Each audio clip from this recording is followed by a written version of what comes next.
हनुमान जी बेनीवाल मर्द रहे, दमदार रहे तो आ जाएंगे, और कहीं सेटिंग वेटिंग कर लियो ओम बिरला से किसी से तो फिर नहीं आएंगे। खाया रे खाया, खूब खाया, पत्थर खाया, भाटा खाया, रेत खाया, भाया तूने तो एक पूरा गांव खाया। ये आज हर व्यक्ति की जुबान जुबान पर ये शब्द है। नरेश मीणा को तो बीजेपी टिकट दे रही थी। आपको नरेश मीणा के लिए तो बीजेपी तड़प रही है। नरेश मीणा को तो बीजेपी चाह रही है कि हम किरोड़ी लाल के बाद में दूसरा मीणा नेता पैदा कर दें बीजेपी में। मुझे या तो टिकट दो, टिकट नहीं देते हो तो मुझे ये मत कहना कल कि मैं बीजेपी से मिलकर लड़ा। बीजेपी से मिलकर तो डोटासरा लड़ रहा है। क्या मंशा लगती है कि आपको हनुमान जी की, क्योंकि जहां जहां आपको जरूरत पड़ी, इस बार नहीं आए वो तो भरोसा उठ जाएगा। आपने उसी दिन कांग्रेस को तो उसी दिन बर्बाद कर दी जिस दिन आपने नरेश का टिकट काटा। 30 सीटों पे डोटासरा जी प्रचार नहीं करने दूंगा। और लुटेरे को साहूकार बनाने सारे लुटेरे आ गए थे। छबड़ा चुनाव मेरी उपस्थिति दर्ज कराने का चुनाव था। पकड़ थी वो फीकी पड़ गई, उसके धन बल मजबूत रहा। किसने काटा आपका टिकट? क्योंकि अभी डोटासरा जी ने। लेकिन अब हालात देखो कैसे हो रखे हैं। देखो और मेरे पर आरोप अब वो व्यक्ति लगा रहा है जो खुद जेल जाके आया है, और कह रहे हैं कि ये बीजेपी की टूल के रूप में नरेश मीणा को यहाँ उतारा गया है। उन्होंने बात की कि किसी में दम हो तो प्रमोद जैन भाया पे हाथ उठाकर देखो।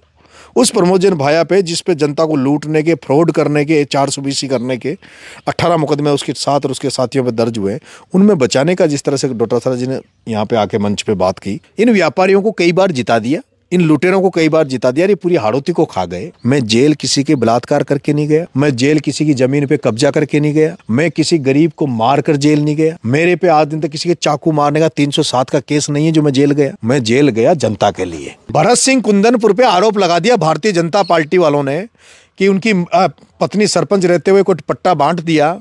उस आदमी को इतना आघात आया कि मेरे जैसे व्यक्ति पे आरोप, वो व्यक्ति बेचारा वेंटिलेटर पे चला गया, उसने जान दे दी। अगर ये वीडियो हनुमान जी तक पहुंचे, उनके समर्थक उन तक पहुंचाए, तो आपका जो बोल हिंदुस्तान को तो सुनते ही होंगे, पूरा सिक्योरिटी सुनता है आपको, तो ये तो आवाज तो जाएगी।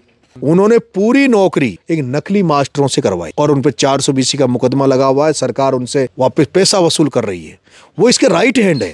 कांग्रेस को बचेगी नहीं डोटासरा जी। आप कांग्रेस को बिल्कुल बर्बाद करना ही तो चाहते हो, आप ही तो बर्बाद कर रहे हो। प्रमोद जैन भाया, आप पर जो केस हैं वो है जनता को लूटने के, फ्रॉड करने के, फर्जी पट्टे बनाने, फर्जी जमीनों को हड़पने के, एक शहरिया की जमीन को खाने के, माइन खानों को फर्जी आवंटन करने के। आप पर 67,000 करोड़ का भ्रष्टाचार का आरोप किरोड़ी लाल जी ने लगाया। आप पर वो आरोप है, आप उनमें जेल जाने चाहिए, लेकिन आप पर कर पाए ओम बिरला की, अमित शाह की। जब यहाँ चुनावी चालू नहीं हुई, सरगर्मियां चालू नहीं हुई, टिकट नहीं मिले, उसके पहले कह दिया था जीते जी बीजेपी में नहीं जाऊंगा। कोई है क्या ऐसा कहने वाला? मेवाराम जैन को मालिक बना के बैठती है कांग्रेस, दिनेश खोड़निया को मालिक बना के बैठी है उदयपुर में कांग्रेस, प्रमोद जैन भाया को मालिक बना रखा है कांग्रेस ने, शांति धारीवाल जी को मालिक बना रखा है कांग्रेस ने। तो फिर कांग्रेस और बीजेपी में क्या फर्क है? तो बीजेपी से कौन मिला हुआ है भाई? बीजेपी के बोर्ड से तेरी घरवाली जिला प्रमुख बन गई। बीजेपी की कृपा दृष्टि से तुम चुनाव लड़ रहे हो, मुकदमे होने के बाद, मुलजिम होने के बाद भी। हनुमान जी को जाट पसंद नहीं करते, उनको सर्व समाज पसंद करता है, किसान पसंद। वो लड़ाके हैं, लड़ने वाले व्यक्ति को सभी पसंद करते हैं। क्योंकि देवली में मेरे को भरोसा दिया था। हाँ, वहाँ तो उनका खुद का चुनाव फंसा हुआ था। मैं ये मानता था भाई भाभी जी चुनाव लड़ रही है, बीजेपी वालों को मेरे को समर्थन दे देना चाहिए, रिकॉर्ड वोटों से चुनाव जीतूंगा। हाथी का बड़ा थोड़ी है जो कांग्रेस में आए जाए, जो कहें वो कर ले। अजय सब द्रोणाचार्य की तरह एकलव्य का अंगूठा मांगते हैं, देना बदले में कुछ नहीं चाहिए। इसमें या तो मेरा राजनीतिक का दौर ही खत्म हो जाएगा, या फिर एक ऐसा इतिहास बनेगा जो पूरी हाड़ोती को बदल के रख देगा। 2 बार मंत्री रहे, 3 बार एमएलए रहे, मुझे कंधे पे बिठा के नारे लगा रहे थे, मारो भाई लो और विधानसभा नरेश मारो भाई लो, विधानसभा जाए लो। अकेला ही चला था जानिबे मंजिल, मगर लोग जुड़ते गए और कारवां बनता गया। एक शख्स जो 8 महीने जेल रहा, फिर एक हादसा होता है, दुर्घटना होती है, और उसके लिए 15 दिन तक भूख हड़ताल करता है, अनशन करता है, और उससे पहले 1 महीने जेल में रहकर आता है। लेकिन जब बारी आती है अंतः उपचुनाव की, तो दमखम से अपनी पैरोकारी करता है, दावेदारी करता है। और ये आप लोगों ने देखा कि अंतः उपचुनाव में हलचलें मच गई हैं। नाम है नरेश मीणा, जहाँ जाता है वहाँ कारवां बना लेता है। नरेश, सबसे पहले तो बधाई हो आपको, और हम बधाई देते देते थक गए हैं। मतलब कब नरेश विधायक बनेगा और कब विधायकी वाली बधाई देंगे? अब ये तो जब ईश्वर योग बनाएगा, नीली छतरी वाली की जब कृपा होगी, तभी योग के हिसाब से। वो कहते हैं कि संघर्ष थोड़ा सा मुश्किल होता है, लेकिन जब उसका परिणाम आता है तो बहुत सुनहरा शानदार आता है। देखिए, जितने भी लोगों ने संघर्ष किया है या जिन्होंने बदलाव का प्रयास किया है, उन्होंने उसकी कीमतें चुकाई है। जी। लेकिन पद मिलना नहीं मिलना ये मायने नहीं रखता, लेकिन संघर्ष करने वालों को जनता अपने दिलों में जरूर उतारती है, उनको प्यार जरूर देती है।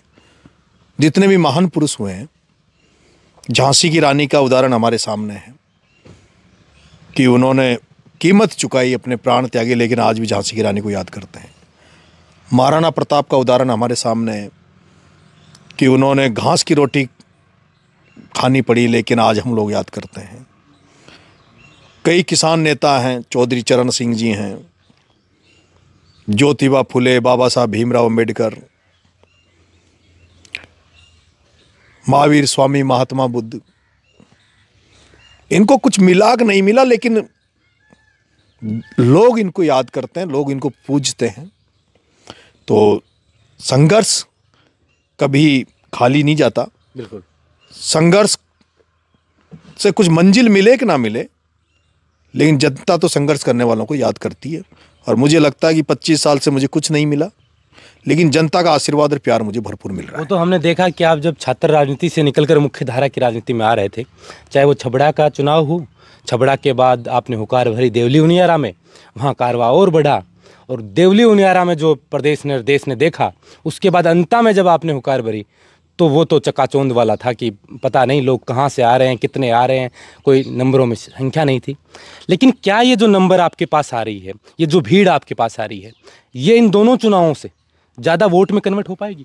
बिल्कुल होगी, 200% होगी। छबड़ा चुनाव मेरा गृह जिले में था। छबड़ा भी मेरी कॉन्स्टिट्यूंसी नहीं थी, मैं तो अटरू 12 का कॉन्स्टिट्यूंसी में पैदा हुआ हूँ। छबड़ा चुनाव मेरी उपस्थिति दर्ज कराने का चुनाव था। ठीक बात। पहला चुनाव था। लोगों को विश्वास नहीं था इतने वोट आ जाएंगे, मुझे भी विश्वास नहीं था। अच्छा। लेकिन वहाँ 45,000 वोट आए। देवली उनियारा जब चुनाव लड़ने गया तो मेरे परिवारजनों ने और मेरे आसपास के लोगों ने मना कर दिया था कि चुनाव मत लड़ो, छबड़ा में अपनी अच्छी स्थिति है, अगली बार कोई पार्टी टिकट दे देगी तो मौका मिल जाएगा। पर मुझे मेरे पे भरोसा था, मुझे विश्वास था। और देवली जब चुनाव लड़ा तो 60,000 वोट मुझे मिले। और दुर्घटनावश एक वो एपिसोड हो गया था SDM वाला, अगर शायद वो नहीं होता तो 5-10 हज़ार वोट और भी वहाँ मिलते मुझे। चुनाव का माहौल अलग होता है, थोड़ा चुनाव का अलग होता। तीसरा, अब मैं जब अंता चुनाव लड़ रहा हूँ तो अंता मेरा गृह जिला है। यहाँ हमारे रिश्तेदार नातेदार भी हैं। मेरे पिताजी यहाँ शुरू से राजनीति करते रहे तो उनके भी संबंध हैं, परिवार के भी संबंध यहाँ हैं। लोग हमारे पारिवारिक तौर पर हमें यहाँ से जानते हैं। देवली उनियारा में केवल नरेश को जानते थे, लेकिन हमारे पारिवारिक तौर पर लोग यहाँ मुझे जानते हैं, मेरे परिवार को जानते हैं। और जिस तरह का जन समर्थन आशीर्वाद मुझे मिला है, अभी जैसे 14 तारीख को नामांकन भरा, तो उससे लगता है कि ये चुनाव कुछ अलग है। दूसरा, यहाँ लोग बदलाव करना चाहते हैं, परिवर्तन करना चाहते हैं। यहाँ जो ढर्रे की राजनीति जो चल रही है, वही चेहरे बार बार रिपीट होके आ जाते हैं। उनको कई बार जनता ने मौका दिया है, उसके बावजूद भी यहाँ कोई किसान वर्ग, यहाँ खेती से बहुत बड़ी संख्या में लोग जुड़े हुए हैं, किसानियत से। किसानों के लिए कोई आवाज़ यहाँ उठती नहीं है, चाहे वो फसल बीमा का मामला हो, समर्थन मूल्य हो, बिजली हो, खाद का मामला हो। ऐसे में जनता यहाँ चाहती कि बदलाव हो, और मैं देख भी रहा हूँ, महसूस भी कर रहा हूँ। और मुझे लगता है कि जनता ने मन बना लिया, और अब ये जनता ही इस चुनाव को लड़ेगी और ये जो पुराने जो लोग बैठे हैं उनको दूर करने का प्रयास करेगी। आप किरोड़ी लाल मीणा के साथ रहे, और पूर्वी राजस्थान में तो आपको छोटा किरोड़ी कहते हैं। फिर आप पायलट साहब के साथ रहे, वसुंधरा के साथ रहे, मतलब तमाम दिग्गज नेताओं के साथ आप काम करने का आपको मौका मिला। और समय समय पे आपने ये दिखाया भी अपना दमखम कि टिकट मुझे दी जाए। लेकिन कांग्रेस से आपने 4 बार टिकट मांग चुके हैं। छबड़ा में मांगी, लोकसभा की मांगी, देवली उनियारा में मांगी, और अब अंता में भी मांगी। लेकिन कांग्रेस तो आपको दरकिनार कर रही है। और फिर ये, और देखिए, एक तो पहली बात तो ये कि मैंने तीनों जगह टिकट मांगा, इतने बड़े धुरंधरों के सामने टिकट मांगा। छबड़ा टिकट मांगा तो चलो पहला मामला था, वहाँ पहले जो कैंडिडेट था कांग्रेस का, वो मात्र उससे पहले 2,000 वोटों से चुनाव हारा था। तो मैंने मान लिया कि भाई यार अगला 2,000 वोटों से चुनाव हारा तो उसी का बनता है, तो उसको दे दिया। फिर देवली मैंने जो टिकट मांगा तो वो हरीश जी मीणा साहब के खिलाफ टिकट था, सांसद जो रहे, बड़ा चेहरे थे। फिर बाद में बताया गया कि सांसदों ने जब विधानसभा छोड़ी थी, विदाई की, लोकसभा चुनाव लेते इन्होंने कमिटमेंट कर रखा था पार्टियों से, तो वो कमिटमेंट माना। मुझे यहाँ भरोसा था अंता में कि इस बार राहुल गांधी जी के पास अगर मेरी बात जाएगी, जिस तरह से राहुल गांधी जी बात करते हैं, यूथ को मौका देने की बात करते हैं, तो मुझे मौका मिलेगा। लेकिन निराशा मिली। और यहाँ टिकट कटने का मतलब मेरा यही मुझे लगा कि कहीं न कहीं प्रमोद जैन भाया के धनबल के आगे मेरी जो पहचान थी वो फीकी पड़ गई, मेरी जो पकड़ थी वो फीकी पड़ गई, उसके धनबल मजबूत रहा। किसने काटा आपका टिकट? क्योंकि अभी डोटासरा जी ने, प्रदेश अध्यक्ष डोटासरा जी हैं, डोटासरा जी ने टिकट काटा। जब आप कांग्रेस में शामिल हुए थे तब भी दुपट्टा उन्होंने नहीं पहनाया था आपको? बिल्कुल, मैंने जब लोकसभा का चुनाव में टिकट मांग रहा था, मुझे निलंबित कर दिया था कांग्रेस से छपड़ा में, और उसके बाद मैंने लोकसभा चुनाव में मुझे ज्वाइन करवाया था डोटासरा जी ने। लेकिन अभी एक कार्यक्रम हुआ यहाँ बारह में, प्रमोद जैन भाया जी ने कार्यक्रम कराया, और उस कार्यक्रम में जिस तरह से डोटासरा जी आए, वो तिरंगा यात्रा का कार्यक्रम था, संविधान बचाओ का कार्यक्रम था, और उसमें जिस तरह से डोटासरा जी ने भाषण दिए थे यहाँ, उसमें किसी तरह की संविधान की बात नहीं की बचाने की, ना तिरंगा की बात की। उन्होंने बात की कि किसी में दम हो तो प्रमोद जैन भाया पे हाथ उठाकर देखो।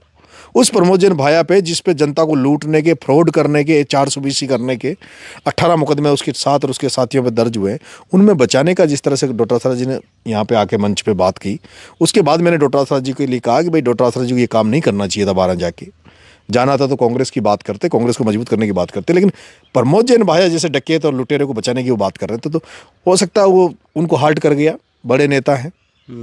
उसके बाद उन्होंने प्रेस्टीज बना ली कि भाई नरेश को टिकट नहीं मिले, और फिर भाया जी ने कोई कांग्रेस का कार्यालय बन रहा है जयपुर में, उसमें बड़ी रकम दी बताई।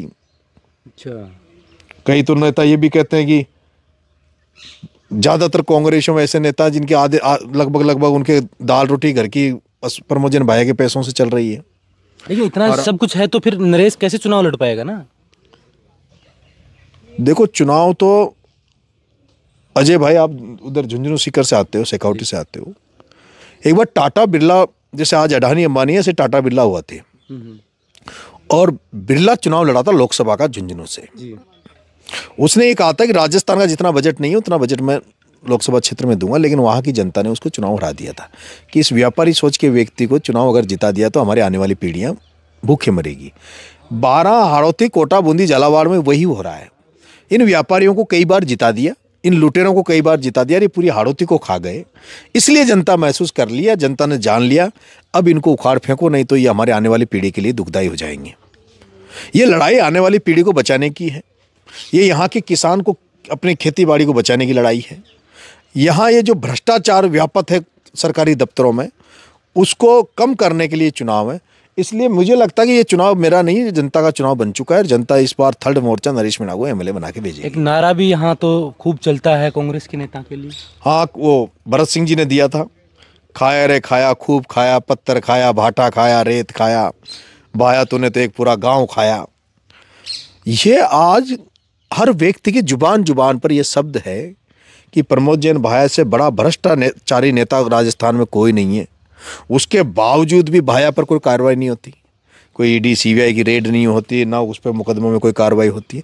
ये बात जनता जान चुकी है, जनता जान चुकी है कि इसको अब केवल हरा कर ही, घर बिठा कर ही इससे निपटा जा सकता है, और कोई दूसरा उपाय नहीं है। लेकिन जब आप ये जो नारा लगाया है, तो कल जैसे उनकी नामांकन सभा थी तो उन्होंने कहा कि मेरे पे तमाम तरीके के ये आरोप लगाए कि मैंने रेत खा ली, पत्थर खा लिया, लेकिन अब हालात देखो कैसे हो रखे हैं। और मेरे पर आरोप अब वो व्यक्ति लगा रहा है जो खुद जेल जाके आया है। मैं जेल गया हूँ, पर एक बार नहीं गया, 14 बार गया हूँ। 28 मुकदमे मेरे पे लगे हैं, टोटल मुकदमे राजकाज कार्य में बाधा, किसानों को खाद दिलाने के लिए, बीमा का पैसा दिलाने के लिए रेल रोक दी, मैंने ट्रैक जाम कर दिया, उसका मुकदमा लगा, जेल गया। किसानों को कलेक्ट्री पे चढ़ा दिया, कलेक्टर को, एसपी को रोड पे खड़ा कर दिया, उसका मुकदमा मुझे लगा तो मैं जेल गया। पिपलौदी में जो बच्चे स्कूल में भ्रष्टाचार की भेंट चढ़ गए, उनको मुआवजा दिलाने के लिए धरना दिया तो मैं जेल गया। एक एसडीएम फर्जी बोर्ड डलवा रहा था समरावता में, उसके थप्पड़ देने के मामले में मैं जेल गया। मैं जेल किसी के बलात्कार करके नहीं गया, मैं जेल किसी की ज़मीन पे कब्जा करके नहीं गया, मैं किसी गरीब को मार कर जेल नहीं गया, मेरे पे आज दिन तक किसी के चाकू मारने का 307 का केस नहीं है जो मैं जेल गया। मैं जेल गया जनता के लिए। लेकिन प्रमोद जैन भाया, आप पर जो केस हैं वो है जनता को लूटने के, फ्रॉड करने के, फर्जी पट्टे बनाने के, फर्जी ज़मीनों को हड़पने के, एक शहरिया की ज़मीन को खाने के, माइन खानों को फर्जी आवंटन करने के। आप पर 67,000 करोड़ का भ्रष्टाचार का आरोप करोड़लाल जी ने लगाया। आप पर वो आरोप है, आप उनमें जेल जाने चाहिए, लेकिन आप पर कर पाए ओम बिरला की, अमित शाह की, इसलिए आप बचे हुए हो। अच्छा, इधर से भी सेटिंग होती है? पूरी सेटिंग है, चलाई ओम बिरला और अमित शाह रहा है। मैं तो यहाँ के माइनॉरिटी से और यहाँ के एससी समाज से कहता हूँ, तुम कांग्रेस के नाम पर इसको वोट देते हो, लेकिन ये तो तुम्हारे वोट की कीमत उनसे लेता है। अच्छा, ये पैसा जो आया है वो वहीं से आया है। हजारों करोड़ की डील करते हैं, हजारों करोड़ करते हैं। इसलिए तो इसका मतलब है अभी तक बीजेपी आरोप लगाते हैं। आरोप घर घर में आवाज है, पूरे देश में आवाज गूंज रही है, भाया रे खाया रे खाया, भाया तूने सब कुछ खाया। आरोप भरत सिंह जी पे क्यों नहीं लगाते? ठीक बात, लेजेंड आदमी। भरत सिंह कुंदनपुर पे आरोप लगा दिया भारतीय जनता पार्टी वालों ने कि उनकी पत्नी सरपंच रहते हुए कोई पट्टा बांट दिया। उस आदमी को इतना आघात आया कि मेरे जैसे व्यक्ति पे आरोप। वो व्यक्ति बेचारा वेंटिलेटर पे चला गया, उसने जान दे दी। एक ईमानदार आदमी तो वो होता है जिसपे कोई छींटा कसी होगी। जिस तरह से भगवान राम पर जब अयोध्या जीत कर रावण को हरा कर जब आए अयोध्या, जब एक बगल में पड़ोसी ने कुछ बोल दिया तो उसको सीता माता को छोड़ दिया भगवान राम ने, एक आदर्श पुरुष ने कि नहीं। प्रमोद जैन भाया को तो राजनीति छोड़ देनी चाहिए अगर आपको इतना ही है तो। 2 बार आपको जनता ने हरा दिया। यहाँ आप धर्मात्मा बनते हो, आप पे आरोप नहीं है तो जनता क्यों हराती है आपको? आप लगातार जीतते। बहुत सारे लोग हैं जो लगातार चुनाव जीतते हैं, लेकिन आपने शिवनारायण नागर पे किसी ने आज दिन तक क्यों आरोप नहीं लगाया? आप पर क्यों आरोप लग रहे हैं? क्यों जनता कह रही है? दाल में काली नहीं, पूरी दाल ही काली है। सबको पता है कि आप भ्रष्ट हो, भ्रष्टाचार से पैसा कमाए।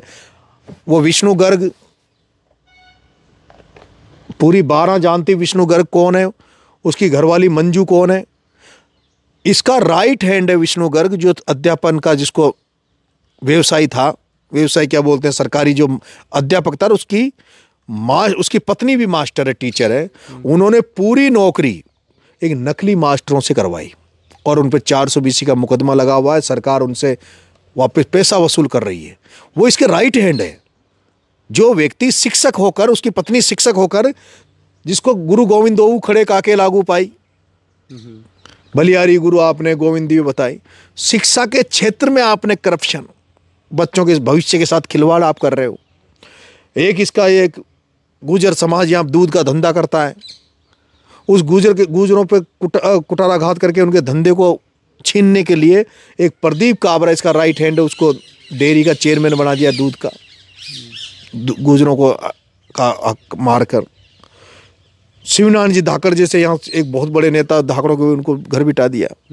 पूरी कांग्रेस को, सच्ची अच्छी कांग्रेस को इन्होंने घर बिठा दिया, जिसमें मेरे फादर भी शामिल थे, जिसमें शिवनारायण जी नागर थे, जिसमें मनोज चौधरी जी थे, जिसमें सुनील जी गालव थे, जिसमें अरविंद जी भारद्वाज थे, जिसमें बहुत सारे तमाम अच्छे लोग, जिनको इसने राजनीति से दूर कर दिया। और सारे ऐसे गुंडे बदमाश लेके आ गया राजनीति में, जो केवल जनता के पैसे हड़पते हैं, जनता को मरवाते हैं। एक गौरव शर्मा हत्याकांड हुआ 12 में, इसके आदमी ने गौरव शर्मा को मार दिया, वो खुलेआम घूम रहे हैं।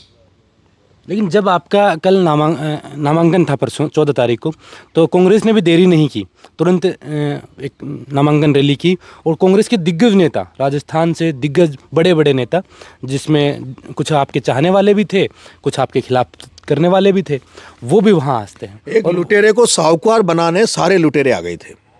तो दिन पहले लुटेरे हैं वो तो बेचारे मजबूरी में आ गए होंगे, उनको तो ज़बरदस्ती ऊपर से मैसेज कर दिया, वो नहीं जाना पड़ेगा, नहीं तो लोग, और उनको तो ये कह देते हैं ना, अच्छा तुम नरेश के वहाँ नहीं जाओगे। तो गोविंद सिंह डोटासरा ने चुनौती दे दी, लुटेरे हैं और क्या है। नहीं, चुनौती दी है कि जो कांग्रेस के लिए काम नहीं करेगा उसकी कांग्रेस से छुट्टी है। तो वो चुनौती तो किसको दी होगी, किसके लिए दी होगी? उन्होंने कहा कि जो अगर अंदर खाने, यहाँ तो सारे कांग्रेसी मेरे साथ खड़े हैं, सारे बीजेपी के लोग, मंडल अध्यक्ष सर, कई इस्तीफे दे रहे हैं, कई लोग छोड़ के जा रहे हैं कांग्रेस को। कांग्रेस को बचेगी नहीं डोटासरा जी, आप कांग्रेस को बिल्कुल बर्बाद करना ही तो चाहते हो, आप ही तो बर्बाद कर रहे हो। आपने उसी दिन कांग्रेस तो उसी दिन बर्बाद कर दी जिस दिन आपने नरेश का टिकट काटा।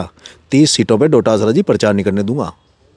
वो तो यहाँ ठीक है, मैं चुनाव लड़ रहा हूँ, और क्या स्थिति रही यहाँ पे, कितने लोग आए और कैसे आए, इंटरव्यू आ रहे हैं लोगों के, साहब हम तो शाहबाद से आए हैं, पैसे दे के बुलाया हमें तो। कैसी हालत थी। यही प्रमोद जैन भाया जब यहाँ मीटिंगें होती थी, लाख लाख लोगों की मीटिंग होती थी। आज इसकी रैली में कोई जा नहीं रहा। रंधावा साहब भी आपका जो जलवा है वो देखकर थोड़े से पिघल से गए हैं। वो कह रहे हैं कि असली जलवा तो अब आगे देखेंगे, अभी तो रहेगा हमें भी। अभी तो शुरुआत है, आगे। लेकिन एक गंभीर आरोप लगाया आप पर कि बीजेपी ने अभी तक, जब तक हम ये वीडियो शूट कर रहे हैं आज की तारीख में, अभी तक बीजेपी ने उम्मीदवार नहीं किया, जारी किया, और कह रहे हैं कि ये बीजेपी की टूल के रूप में नरेश मीणा को यहाँ उतारा गया है, टूल किट के रूप में काम करेगा, माहौल बनाएगा और फिर बीजेपी उम्मीदवार के लिए तो अखिलेश यादव भी बीजेपी का टूल है, इनके लिए तो ममता बनर्जी भी बीजेपी का टूल है। जो इंडिया गठबंधन का हिस्सा है अखिलेश तो। जो लोग भी वो तो ये रखते हैं, फिर अलग हो जाते हैं। मैंने तो टिकट मांगा, ये बात मैंने पहले कह दी थी अजय भाई कि कल से ये मत कहना मेरा टिकट काटने के बाद कि मैं बीजेपी से मिलकर चुनाव लड़ रहा हूँ। आपको पता था ये बात कहेंगे? मेरे को पता था ना, ये बात मैंने सबसे पहले मैंने बात ये कही थी कि या तो मुझे टिकट दे दो। मैंने लिखा, ये ट्विटर पे भी लिखा है, कल से ये मत लिखा है मैंने कि भाई मुझे या तो टिकट दो, टिकट नहीं देते हो तो मुझे ये मत कहना कल कि मैं बीजेपी से मिलकर लड़ा। बीजेपी से मिलकर तो डोटासरा लड़ रहा है, बीजेपी से मिलकर तो प्रमोद जैन भाया काम कर रहा है, जिसमें मुकदमे होने के बाद भी, जिस पर भ्रष्टाचार के आरोप होने के बाद भी खुला घूम रहा है। प्रमोद जैन भाया वो बीजेपी का टूल है जिसकी 25 जिला परिषद सीटें हैं या जिला प्रमुख की 25, जिसमें 13 बीजेपी जीती थी और 12 जीती थी कांग्रेस, और फिर भी उर्मिला जैन जिला प्रमुख बन गई। एक बीजेपी का प्रताप सिंह सिंघवी ने एक बीजेपी का जिला परिषद कैंडिडेट इसको बेच दिया था 9 करोड़ में। तो बीजेपी से कौन मिला हुआ है भाई? बीजेपी के बोर्ड से तेरी घरवाली जिला प्रमुख बन गई, बीजेपी की कृपा दृष्टि से तुम चुनाव लड़ रहे हो, मुकदमे होने के बाद, मुलजिम होने के बाद भी। तो सब जनता देख रही है। नरेश मीणा तो बीजेपी का टूल होता, नरेश मीणा को तो बीजेपी टिकट दे रही थी। अच्छा, आपको नरेश मीणा के लिए तो बीजेपी तड़प रही है। नरेश मीणा को तो बीजेपी चाह रही है कि हम किरोड़ी लाल के बाद में दूसरा मीणा नेता पैदा कर दें बीजेपी में। क्या आपको नहीं लगता नरेश मीणा की जरूरत नहीं बीजेपी में? बिल्कुल, सबको जरूरत होती है। नरेश मीणा तीसरी जगह चुनाव लड़ रहा है, तो बीजेपी से टोडा भीम 2 साल उधर चुनाव हो जाए, उधर तो और मजबूत हूं मैं। नरेश भाई, राजनीति में हम देखते हैं कि एक पार्टी टिकट नहीं देती तो नेता बड़े मौकापस्त होते हैं। ये मौकापस्त नेता हमने देखे हैं राजनीति में। मैंने तो जब यहाँ चुनावी चालू नहीं हुई, सरगर्मियां चालू नहीं हुई, टिकट नहीं मिले, उसके पहले कह दिया था जीते जी बीजेपी में नहीं जाऊंगा। कोई है क्या ऐसा कहने वाला? कोई है ऐसा कहना? मेरे को तो बहुत बड़े नेताओं ने कहा कि तुम गलत बोल रहे हो, कभी भी कोई परिस्थिति बन सकती है राजनीति में। ठीक बात है। आज ये परिस्थिति बन गई थी यहाँ अजय भाई कि मेरा पूरा समुदाय, जो समुदाय से मैं आता हूँ, जो कांग्रेस को बिलोंग करता है, कांग्रेस को पसंद करता है, उन्होंने भी मेरे से कह दिया था कि कांग्रेस तुझे मौका नहीं दे रही, बार बार तो टिकट मांग रहा है, तो इस बार अगर बीजेपी दे तो बीजेपी से ले ले। इंद्र ने मेरे को कह दिया था और लोग संतुष्ट हो जाते। मैं यहाँ टिकट ले लेता अगर बीजेपी का, तो लोग तैयार थे। वो इसलिए तैयार थे यार कांग्रेस देती नहीं है तो बीजेपी से ले लो। लेकिन फिर भी मैंने जबान पहले ही दी, बहुत पहले दी, जेल से निकलने के बाद दी, समरावता के बाद, जब चुनाव का कोई वो नहीं था, कि मैं मेरे जीते जी चुनाव में भारतीय जनता पार्टी में नहीं जाऊंगा। और अभी भी आपसे कह रहा हूं नहीं जाऊंगा। तो क्या वजह मानते हैं कि बीजेपी मतलब इतनी कमजोर है? क्योंकि प्रदेश में सरकार है बीजेपी की और उनके पास उम्मीदवार नहीं। हमारी विचारधारा नहीं मिलती, बस बीजेपी से नहीं मिलती मेरी विचारधारा। कभी नहीं मिलेगी, कभी नहीं मिलेगी, मिलेगी नहीं।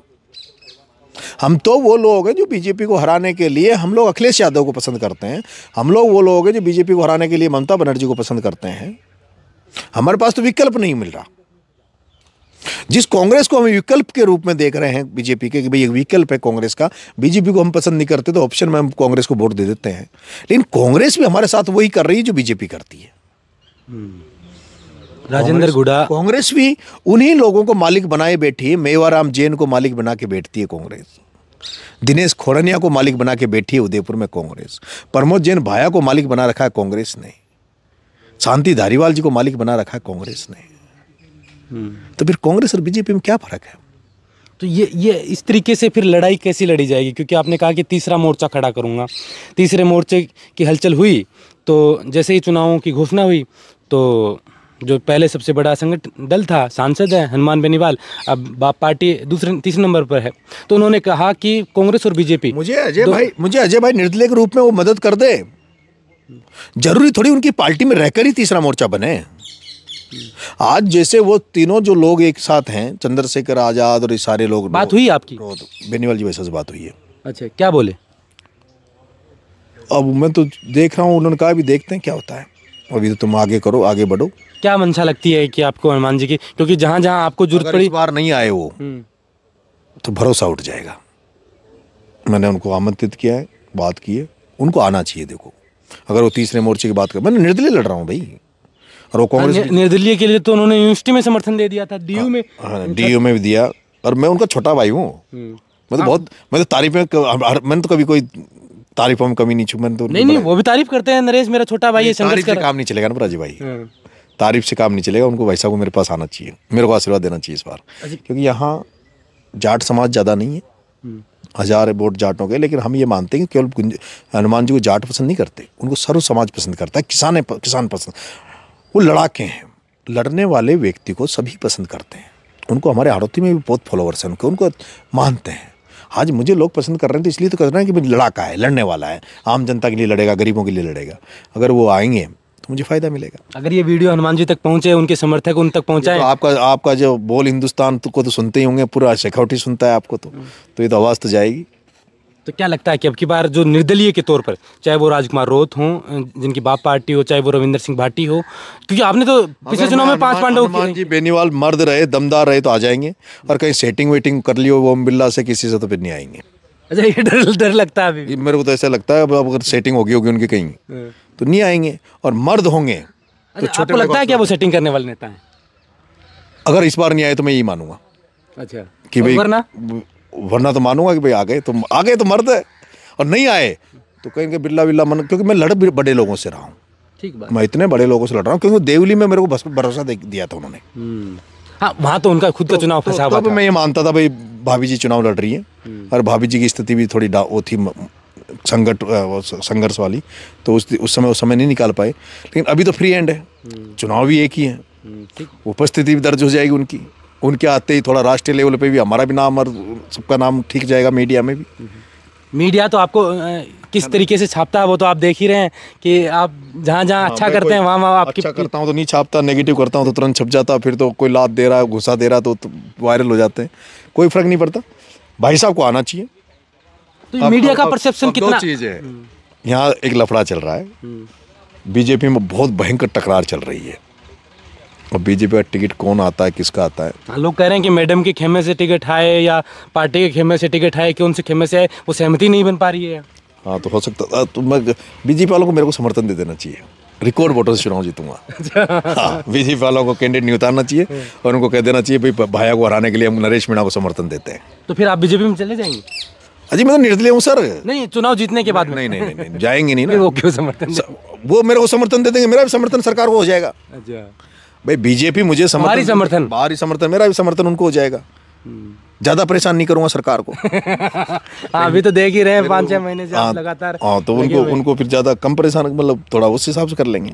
मैं एक बात जानना चाहता हूँ कि आप जहाँ चुनाव में गए वहाँ चुनाव तो आपने बना दिया था, लोगों में ये था कि नरेश है क्या राजनीति से निकला हुआ छात्र, राजनीति से क्या कर लेगा, लेकिन आपने साबित किया, प्रूव किया। 40,000 वो 60,000, और अब जो आंकड़े आएंगे वो तो जनता देखेगी जब 11 तारीख के बाद में होगा। लेकिन अंत में क्या बड़ा बदलाव करने की जरूरत है? आपको कौन सा क्या महसूस हो रहा है? पहली बात। दूसरी बात, हाड़ौती में आप इतनी बड़ी पहचान रखते हैं, तो हाड़ौती में जो दिग्गज नेता हैं क्या उनको चुनौती दे पाएंगे? दोनों पार्टियों में दिग्गज नेता यहाँ से निकलते हैं, उनको चुनौती दे पाएंगे आप? और क्या विजन है अंता के लिए नरेश मीणा का? देखो ऐसा है, हाड़ौती में बदलाव की सख्त ज़रूरत है, परिवर्तन की ज़रूरत है। यहाँ एक जन क्रांति की ज़रूरत है। लोग भ्रष्टाचार से त्रस्त हैं, एसीबी यहाँ कोई काम करती नहीं है। लोगों में इतनी भी जागरूकता नहीं है कि लोग भ्रष्टाचार के खिलाफ एसीबी में जाएं। तो एक तो भ्रष्टाचार मेरा मेन मुद्दा है। दूसरा, यहाँ किसानों की स्थिति बहुत डामाडोल है। अजय भाई, हमारे यहाँ नौकरियाँ नहीं हैं, हमारे यहाँ फैक्ट्रियाँ नहीं हैं, हमारे यहाँ रोज़गार का कोई साधन नहीं है। जो भी कुछ है यहाँ का किसान केवल खेती बाड़ी पे डिपेंड है। मेरा ये मन है, विजन है कि मैं किसानों की स्थिति को सुधारूं, उनको बीमा का पैसा दिलवाना, समर्थन मूल्य, लाइट, बिजली, पानी की व्यवस्था करवाना। हमारे यहाँ एक परवन वृहद परियोजना का काम बरसों से चल रहा है, लेकिन उसका पानी आज भी खेतों पे नहीं पहुँचा है। उस पानी को खेतों तक पहुँचाना, नहर को खेतों तक पहुँचाना, किसान को कहीं भी दफ्तरों में इनमें ठोकरें नहीं खानी पड़े, उनको चक्कर नहीं काटने पड़े बार बार, पटवारी के घर, तहसील के घर, इस तरह की व्यवस्था बनाने का काम मैं करूँगा। जितना मेरे से होगा एक ब्लूप्रिंट बनाऊंगा, गांव-गांव जाकर, और स्वच्छ गांव हो, दलालियां बंद हो। यहाँ नेता और नेताओं के जो दलाल हैं गांव में ठेकेदार बने बैठे हैं। गांव में कोई सरपंच बैठा तो वो सरपंच पूरे गांव को खरीद लेता है, कहता है मेरे हाथ में मुट्ठी में ऐसे वोट। उनके खिलाफ आम जन के बीच में जाके आम जन को मुख्य धारा में लाने का प्रयास मैं करूँगा। बिल्कुल। आखिर में ज़्यादा समय नहीं लूँगा क्योंकि भागदौड़ भरा समय है, मुश्किल से समय मिला। जिस तरीके से गोविंद सिंह डोटासरा ने एक बात कही कि कभी कांग्रेस में आते हैं, फिर बगावत कर जाते हैं, फिर चले जाते हैं, नाराज़ हो जाते हैं। नाथी का बाड़ा थोड़ी है जो कांग्रेस में आए जाएं, जो कहें वो कर लें। अजय भाई, मैं बहुत सारे नेताओं के साथ रहा और कांग्रेस में रहा। मैंने सबके लिए काम किया, सबको मैंने अपना माना, अपने कर्तव्य का निर्वहन करते हुए पूरी मजबूती से रहा। मुझे किसी ने कुछ नहीं दिया। सब द्रोणाचार्य की तरह एकलव्य का अंगूठा मांगते हैं, देना बदले में कुछ नहीं तो कितनी बार अंगूठा दिया जाएगा? अब यही देख लो आप कि अच्छा, कोई वैसे बिना ताकत के, बिना उसके वो टिकट मांगता जब भी कोई बात नहीं। और अब ये तो 14 तारीख को जब रिजल्ट आएगा उस दिन तय होगा कि वो उनकी जगह ठीक थे टिकट देने में या मैं मेरी जगह ठीक था टिकट मांगने में। ये तय जनता करेगी। हाँ, पर ये चुनाव मेरे लिए बहुत ही अहम चुनाव है। ऐसा चुनाव है जिसमें या तो मेरा राजनीतिक का दौर ही ख़त्म हो जाएगा या फिर एक ऐसा इतिहास बनेगा जो पूरी हाड़ौती को बदल के रख देगा, नई चेतना हाड़ौती में पैदा कर देगा। यहाँ से नई क्रांति निकलेगी, नई क्रांति पैदा होगी, किसान क्रांति हाड़ौती में पैदा होगी। अभी तक यहाँ पूंजीपति धन बल की राजनीति करने वाले लोग हैं। फिर नए लोगों को मौका मिलेगा, नए लोग राजनीति में आएंगे। एक विश्वास पैदा होगा कि नरेश बन सकता तो हम भी बन सकते हैं।